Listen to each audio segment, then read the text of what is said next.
আমার আশা হয়ে গেছে, আমি ফোনে তুলতে পারিনি, আমার বৌদি তুলেছে, বৌদি ফুল আমাকে পরে পাঠিয়ে দেবে, আমি তুলতে পারিনি। এখানে সব রান্নার ব্যবস্থা রয়েছে, আমি এবার আমাদেরকেও খেতে দিতে হবে, সবাইকে দেবো, আমি পিসমোনাকে এক ফুল দিয়ে রুদ্র একটা কাজ কর, দেখতে পাচ্ছ সবাই আশীর্বাদ করা হয়ে গেছে। আমার সোনা, এই যে আমার সোনা বসে আছে উপরে, সোনা বসে আছে।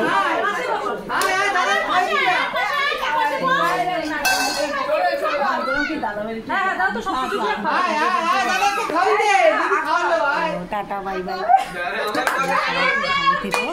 তোমাদের সাথে পরে ভিডিও আমি শেয়ার করবো। তো আমি আজ এসেছি আর কি আছি, তোমার শেয়ার করা হচ্ছে না, তোমাদের সেন্ড করা রয়েছে, টাইম পাচ্ছি তো ঠিক টাইম মতো দিতে পারি না, আমাকে ক্ষমা করো, আমি ঠিক টাইম মতো তোমাদের দিয়ে দেবো। তোমাদের সবাইকে আমার অনেক অনেক ভালোবাসা জানাই।